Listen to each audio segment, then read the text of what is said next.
Now this brings us to what we call the stinging Jinx. If you just hold in a second and we'll see what's happened to him. But basically Hermione has decided very, very quickly that the only way to rescue Harry from this gang of snatchers is to disguise him. And the only thing she can think of doing at the drop of a hat is this thing called a singing Jinx, which basically disfigures him.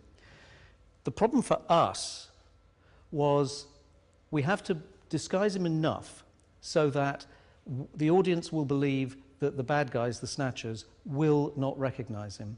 But we've also got to preserve Dan himself. He's giving a very, very intense performance at this point. What I mustn't do is create a mask that filters any of that out. And that's a very difficult and fine line to choose.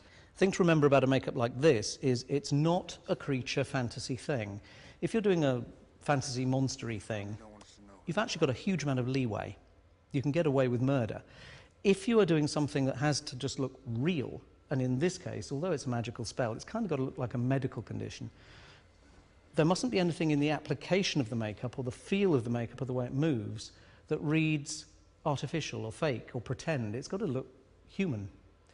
And so we did a lot of tests on this. And in this first stage, which you can see at this point here, the only bit of Dan Radcliffe that's real, that's visible in this frame, is his ear and neck and one eyelid, the one furthest away from us at this point. The rest is completely fake. It's a translucent silicone called Platgel.